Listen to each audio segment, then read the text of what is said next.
Nah, sekarang saya udah sama mekanik terkenal nih, asalnya dari mana Om? Asalnya Om? Makassar. Makassar, tapi lama di Papua katanya tadi cerita-cerita ya. Nama timnya apa Om? Yang sekarang lagi dipegang sama Om ini Om? Yang gestrek ini Dona Passion. Dona Fashion JC Suspension. Tapi ada bawaan tim 86-nya juga ya Om? Ya jadi ya kayak kolaborasi lah kayak. Kolaborasi bareng sama timnya Mas Akbar berarti ya? Ya, 86. Pembalapnya ini adalah Inggil Bernarditus, anak didiknya dari Mas Akbar Tovan yang sudah sudah malang melintang di dunia grass track. Nah, yang buat motornya ini adalah Almacos ini. Kalau Almacos ini sebetulnya dari bengkelnya apa Om? Bengkelnya Kaboci itu, 549 Kaboci. 549 Kaboci. Asalnya tuh dari mana kalau Kaboci itu? Masih dari Makassar pun? Ya, memang timnya dari sana namanya itu Kaboci. Oh, Kaboci. Nah, Almacos ini di sini bikin motor WR 155 dan sudah naik jadi berapa Om? Ini sekarang 238 cc. 238 cc buat di kelas sport trail 4 tak sampai dengan 250 cc berarti Om ya? Ya. Nah, ini sasisnya pakai apa Om? Ini kalau ini rolling chassis KTM ini 2018. 2018 rolling chassis KTM. Berarti semua subframe-nya terus suspensinya juga masih bawaan KTM semua? Ya, kecuali cuma frame aja kita Agak dirubah-rubah gitu Om? bikin sendiri memang. Bikin sendiri. Ini juga kelihatan kalau dari sini armnya juga masih bawaan KTM. Peleknya pakai Takasago Excel ya Om ya? Ya. Bagian pengereman Brembo. Ya, Brembo. Bawaannya KTM juga ya. Ini bawaan KTM 250 berarti Om, SX ya? Iya, iya benar. Settingannya suspensi udah pasti dari JS ya Om? Iya, iya. Nah Om, ngomongin suspensi Om. Suspensi ini sebenarnya pengaruhnya buat di dunia grass track ini seberapa besar Om? Oh, banyak sekali kalau di gestrek. Jadi apa ya? Kalau di ini itu yang lebih vital sih. Lebih vital ya? Lebih vital. Malah mungkin jadi tumpuan kalau misalkan di grass track atau motocross ya Om ya?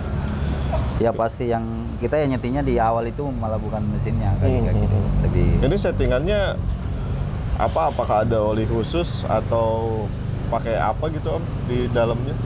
Kalau saya sih nggak terlalu ini ya. Maksudnya kalau di ini kan dipercayakan memang sama JC. Tapi memang kita lebih menyesuaikan gitu. Jadi enaknya ketika ada support tekniknya kan kita pindah sirkuit, nanti bisa kita minta setupnya seperti kayak gini gitu. Atau kalau memang harus ada perubahan mungkin seperti apa dalamannya atau apa itu kita tinggal minta aja kayak tinggal gitu. minta. Berarti tetap permintaan dan hitungan tetap dari Om Acos ya? Ya, jadi paling pembalapnya maksudnya pengen yang agak kayak gini nih ya, tinggal disesuaikan. Berarti komunikasi antara pembalap, mekanik dengan teknik. Ya, jadi kita ada evaluasi dulu kayak ini baru kita sampaikan ke JT kayak gitu. JT ya. Nah Om, kenapa pilihannya mesin WR Om? Kan orang-orang ada yang pakai CRF, ada yang pakai KLX. Ini tuh WR ini salah satu yang masih jarang dipakai buat di grass track. Iya, sebenarnya tantangannya itu sih. Terus saya kan basic di terakhir ini kan memang riset mesin Yamaha. Ya. Mungkin masih nyambung gitu ya? Ya kayak gitu.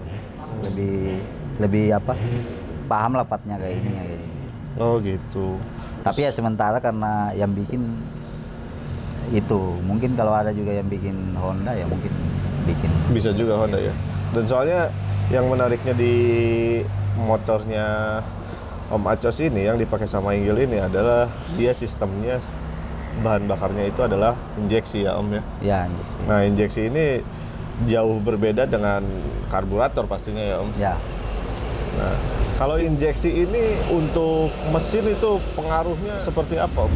Dia sih kalau basic mesin kan hampir sama aja sih. Tapi dia mempermudah kita di lintasan lah. Kita di sirkuit, terus dia memang ada sistem yang lebih efisien saya rasa begitu. Jadi pemakaian bahan bakarnya juga itu berbeda sama yang karbo.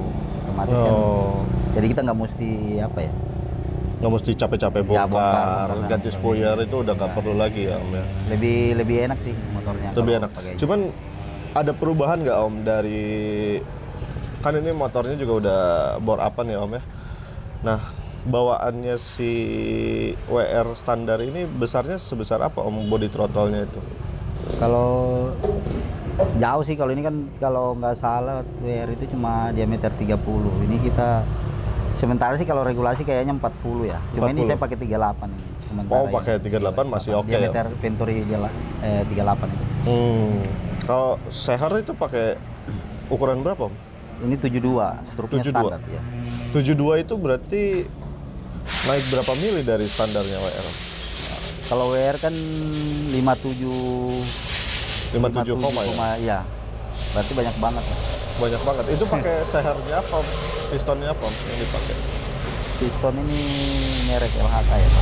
Oh, LHK. Belum berarti aftermarket. Khusus memang buat WR. Iya, jadi sebenarnya sih buat ini, cuma maksudnya kita sesuaikan ke pensekernya kayak gitu loh. Oh, disesuaikan. Jadi nggak bisa, dia universal sih kayaknya. Oh, universal ya. Jadi bisa dipakai di Honda juga bisa. Oh, gitu. Tinggal kita milih mau pen berapa, 15, 14 kayak gitu. Oh, berarti boringannya masih bawaan ori atau udah aftermarket juga? Enggak, udah ganti. Udah ganti juga, udah bukan bawaan Yamaha ya. Cuman kalau silinder kopnya mungkin masih bawaan Yamaha. Aftermarket juga. Aftermarket juga. Itu kalau saya ada beberapa teman juga sih kayaknya masih pakai bawaan ini. Tapi kalau saya lebih milihnya yang ini, yang pilihnya lebih aftermarket, lebih nggak capek juga kali ya Om ya. Ya. Nggak, ya harus nggak mesti bubut-bubutnya itu nggak terlalu. Ya, tidak terlalu banyak ya. Yang Nah, ukuran klepnya ini pakai ukuran berapa Om? Kalau sekarang pakai 25, 2522. 2522. Ya. 4-4-nya berarti ya. Iya. 252 sama 222. Dan camnya ini racikan yang nggak boleh disebutin. Pokoknya camnya ini adalah racikannya Om Acos lah. Nah, Om, dari tadi udah bahas pistonnya, terus klepnya. Nah, sekarang kita bahas ininya Om, stang seher atau conrodnya. Itu conrodnya masih standar Om? Apa udah ganti juga? Kalau ini ganti nih, ini saya bikin di MRT. Oh, bikin di MRT. Itu MRT itu apa Om? Bengkel? Ya, Merit. Merit. Mas Merit. Ya, jadi saya dibantu sama Mas Merit buat. Oh, gitu. Ya mungkin bahannya lebih, dia persamaannya ada ke aslinya sih, cuma maksudnya kualitas bahannya yang beda. Lebih kuat. Ya, lebih kuat. Oh iya, tadi sebelum kebahas juga nih Om, ini per klepnya pakai apa Om? Ini macam-macam sih, ada juga yang bawaan dari Kawasaki itu motor yang 600 cc apa ya? Oh.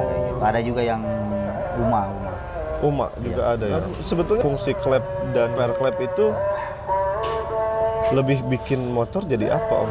Sebenarnya sih karakter sih, karena kan part kayak begitu apapun yang kita caplok itu ada bisa, dia kalau karakternya kayak gini nih, itu di tempat lain kita bisa nutupin gitu. Oh. Jadi nggak mesti bilang kita pakai ini dia akan jadi begini, nggak. Saya rasa sih kalau pendapat saya ya kayak gitu. Jadi nggak bisa bilang kalau saya pakai ini dia jadi begini, nggak. Iya. Karena bisa jadi ada plus minusnya juga gitu. Jadi tergantung, ya itu kembali ke komposisi. Iya, benar. Berarti dengan bahan yang sama, tapi kalau misalkan yang masaknya beda, itu belum tentu bisa sama hasilnya ya, Bia? Ya, kayak gitulah ya. Asin itu kan banyak tuh, ada dari ya asam itu, ada dari beli, kayak begitulah. Ya kalau kita mengibaratkan kayak gitu. Kayak makanan. Nah, ada perbedaan nggak Om kalau misalkan di motor grass track ini untuk hitungan rasio magnet kayak gitu-gitu Om? Kalau rasionya sih ya tetap kita ganti ya, tapi kita siapkan opsi, namanya motor balap itu kita siapkan opsi, tapi dia penggunaannya itu lebih minim di gas track gitu, nggak terlalu kayak di road race kan bisa ganti langsung. Ya, kalau ini kadang-kadang ya dari sirkuit yang satu sama yang satu nggak diganti gitu. Nggak diganti ya. Terlalu inilah. Karena mungkin hampir beda-beda tipis kali ya karakter sirkuitnya yang di Indonesia ini Om. Ya kita belum tidak terlalu paham efeknya seperti apa begitu karena dia seumpamanya kita pakai hitungan di sini nih. Nah, supaya dalam kondisi kering atau dia basah, kita kan nggak mungkin langsung menyesuaikan lagi begitu. Jadi kadang-kadang memang yang pembalap itu yang lebih banyak improve-nya di situ. Ketika saya dapat kondisi seperti begini, ya dia harusnya seperti apa kayak gitu. Jadi lebih banyak ditutupi, lebih banyak ke pembalap kayak gitu. Kalau di road race kan aspal ya aspal aja kayak gitu ibaratnya. Dia nggak ada jadi kondisi juga yang ibaratnya hujan. Tapi kalau ini agak apa ya? Saya pelajari agak banyak berbeda gitu, agak berbeda ini. Jadi nggak terlalu apa? Iya dari kondisi. Pergantian itu jarang sih kita ganti-ganti dengan kayak. Kalau lihat kondisi tanah, terus lumpur, hujan, gerimis tuh beda-beda yang pastinya. Nah, Om, kalau misalkan di sisi bagian sebelah kanan Om, di sisi bagian kopling itu ada perubahan nggak Om? Enggak sih, kalau sementara sih pakai standar, cuma ya kita ganti apa per klep per kopling itu. Per kopling ganti. Magnetnya juga masih standar ini Om, apa udah magnet gimana? Standar, cuma kita ringanin aja. Oh dibubut berarti. Oke. Berarti kalau misalkan tok itu untuk membangun sebuah mesin tanpa elektrikalnya itu bisa habis sampai berapa kurang lebih Om? Ya lumayan sih nih. Ini kan riset pertama saya juga gitu. Maksudnya kan ada coba beberapa part juga. Jadi ya selisihnya lumayan gitu. Tembus berapa Om kira-kira? 70 satu mesin? Mungkin sama elektroniknya mendekati itulah. Berarti lumayan juga ya Om modalnya kalau bikin satu motor grass track ini. Ya lumayan ini. Gitu. Grass track ini. Nah Om, dari sisi elektrikal nih, tadi kan udah yang mekanismenya nih Om. Fungsinya elektrikal di sini itu pasti berbeda dengan motor karburator ya Om. Iya. Nah, ini fungsinya ECU lah Om. Fungsinya ECU tuh untuk mengantarkan apa sih Om sebetulnya? Sebenarnya sih penggabungan antara di karbu itu aja. Jadi ada dua komponen yang ibaratnya berhubungan sama bahan bakar sama pengapian lah kayak gitu. Itu jadi satu gitu. Jadi kan kita analisanya jadi ada komperensi di situ toh. Nah, jadi kita lebih gampang analisanya itu. Gitu. Jadi dia jadi satu kan kayak gitu ibaratnya. Bahan bakar sama pengapian itu jadi satu di dalam. Oke. Memang mungkin di grass track ini bahkan di motocross ini masih belum terlalu banyak juga yang main injeksi ya Om? Iya, kalau saya sih perhatikan ya kalau WR ini kan cuma kalau di sini dua tim lah yang pakai WR nih. Yang Gordon sama Om ini ya, sama yang mungkin yang lainnya Honda CR-V itu, tapi ada beberapa juga yang masih pakai karbu. Dijadiin karbu. Nah Om, untuk satu unit harga ECU ini tembus berapa Om? Ini kan ada dua motor. Iya. 10 sampai 15 lah. 10 sampai 15 ya. Untuk dua unit berarti? Iya, enggak. Satu unitnya ini kan ada yang pakai emote itu, ada yang enggak. Jadi ya mungkin harganya sekitar ya 10 sampai 15 lah kayak gitu. Yang untuk komplit. Tapi bedanya dengan karburator memang harga untuk injeksi ini CDI dan ECU ini jauh lebih mahal ECU ya Om ya? Iya. Jauh lebih mahal ECU karena dia bisa menyimpan banyak sekali data-data untuk balapan buat motornya bikin makin kenceng. Horsepower-nya kena berapa Om? Udah pernah dicoba Om? Saya sih belum pernah dyno sih. Maksudnya dyno untuk cari horsepower-nya berapa belum pernah. Karena lebih cenderung dyno itu cari base map-nya lah kayak gitu. Jadi belum pernah ngukur sampai seberapa sih horsepower-nya kayak gitu. Karena waktu itu dynonya kita masih pakai ban asli kayak gini, harusnya kan pakai ban yang pakai D-rod. Harus pakai. Jadi bukan realnya daripada itu. Iya betul. Ini bahan bakarnya pakai apa Om? Kalau saya sementara pakai bensol. Sebenarnya sih Pertamax turbo juga ini, cuma kadang-kadang kan kita balap di daerah seperti begini ya. Iya. Nah itu kita nggak tahu kualitasnya seperti apa gitu. Jadi saya lebih cenderung kenapa saya pakai bensol karena mensiasati itu gitu. Nah, kita kalau di Jawa kan gampang ini nyari ibaratnya mungkin. Nah, ketika di sini tuh apa oktannya masih sama dengan yang ada kita biasa pakai di Jawa gitu. Nah, dan itu riskan ya kalau bahan bakar itu. Jadi saya lebih memilih bensol itu bukan karena kencang apa enggaknya gitu, tapi saya rasa mesinnya bisa lebih safety kalau kita ke daerah atau apa begitu. Takutnya malah kalau misalkan malah jadi motornya yang meletus ya. Iya, itu sih. Gitu. Kalau Om sekarang pegang Honda Yamaha juga? Pokoknya apa aja. Yang penting orderan masuk. Enggak sih, kalau senengan ya kayak gini ya ditantang juga gitu. Tapi emang saya basicnya juga dari gestrek gitu. Dia pertama masuk Jawa itu malah bikin motor gestrek. Ya, jadi kebetulan orang yang saya tinggal itu tukang bubut. Saya kan dulu tinggal di tukang bubut. Iya. Nah, itu dia punya tim gestrek gitu. Jadi saya malah ngerjain motor gestrek awalnya itu. Jadi sama Edi itu waktu masih junior. Nah, itu juara nasionalnya sama tim itu, Sabdoda di MX itu. Nah, jadi saya kembali lagi ini bernostalgia lah. 549 kan tim gestrek gitu. Jadi itu ownernya itu 549. Nah, itu pembalapnya Edi. Jadi awalnya saya ketemu itu dari malah orangnya pengen nyobain road race gitu. Jadi pengen nyobain road race. Nah, dia balap dulu ke Jurdaan. Nah, mungkin dia pengen arahnya lebih serius, profesional. Ya sudah, saya akhirnya jadi gabung itu, makanya jadi nama timnya sampai sekarang ya 549 Kabosu. Nah, motor yang dipakai sama Mas Inggil ini sekarang hitungan kompresinya berapa? Ini 12.6 banding 1 ini. 12.6 banding 1. Ya. Lumayan rendah ya Om. Kalau kebutuhannya buat gestrek sih saya belum terlalu ini, karena sempat di awal ini saya bikin sampai 13.8 gitu, 13.6. Cuma ketika saya rubah ke lebih rendah juga, saya belum tahu keunggulannya itu juga seperti apa begitu. Jadi evaluasinya belum ketemu ya dari ini. Tapi saya rasa posisi sekarang ini lebih safety aja kayak gitu. Tapi saya belum tahu yang kencang sama atau lebih pas untuk di sirkuit itu, sebetulnya saya belum, sampai sekarang masih ini sih. Ini kan hitungannya baru juga lah. Ibaratnya untuk analisis itu masih panjang kayak gitu. Nah, jadi saya belum tahu deh yang komposisi 250 cc itu kebutuhan kompresinya seperti apa sih gitu. Cuma ya sekarang ya seperti ini dulu lah. Berarti kemarin finish keberapa waktu main? Ini kedua ini, total point kedua. Total point kedua ya? Kedua. Nah Om, itu udah bahas Om, elektrikal kita udah bahas, mesin udah bahas. Nah ini yang kita belum bahas adalah knalpot Om. Knalpot ini pakai apa nih Om, knalpot? Kalau sekarang ini pakai Norifumi. Norifumi ya? Iya.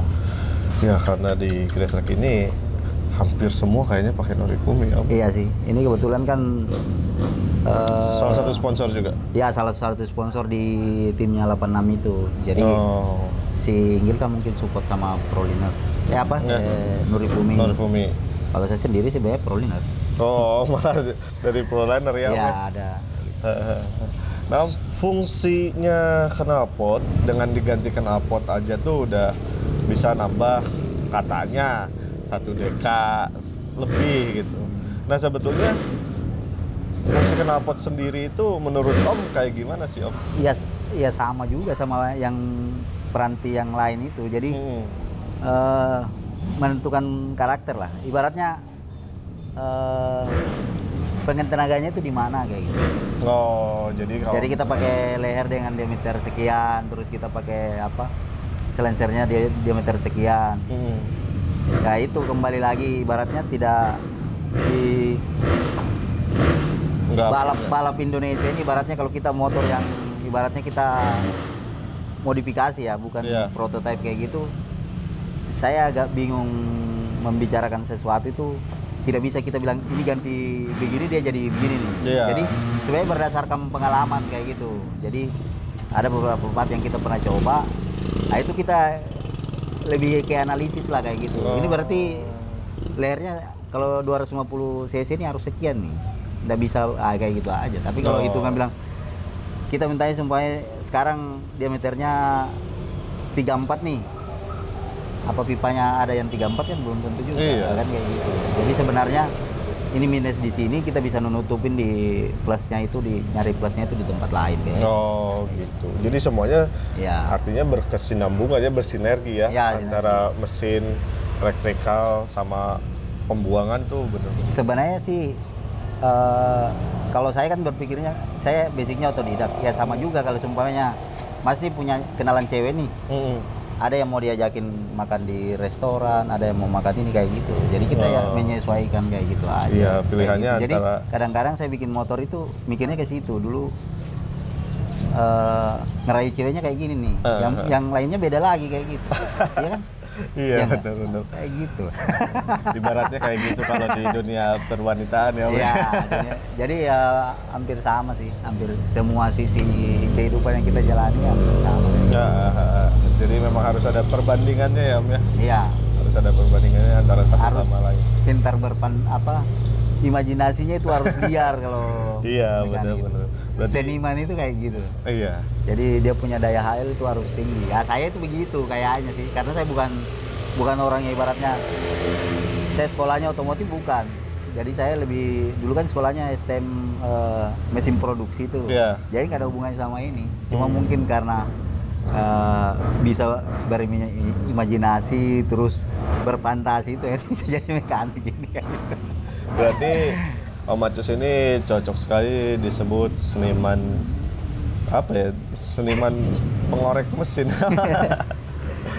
Oh gitu. Berarti sudah berapa lama Om jadi seniman Om? Saya mulai dari 2000 berapa ya? 2000 mulai aktif itu 2006 lah. Nah Om, ini pertanyaan terakhir yang paling banyak ditunggu-tunggu ini Om. Jadi deg-degan saya. Berapa total bikin motor ini berapa Om? Mungkin nyampe 150-an ke atas lah kalau saya nggak tahu kalau yang lain, tapi budget yang ini saya nggak tahu angka pastinya. Karena kan saya cuma ngitung transferan kan kayak gitu. Cuma tapi ya lebih ini ya 150-an ke atas lah ini. 150-an. Mungkin lebihnya bisa 10, bisa 20 nggak tahu. Saya belum ya, tapi lumayan kayaknya. Ternyata itu untuk satu motor Om? Satu motor. Wah, berarti untuk 2 motor ini udah hampir setengah M Om. Ya lumayan ini.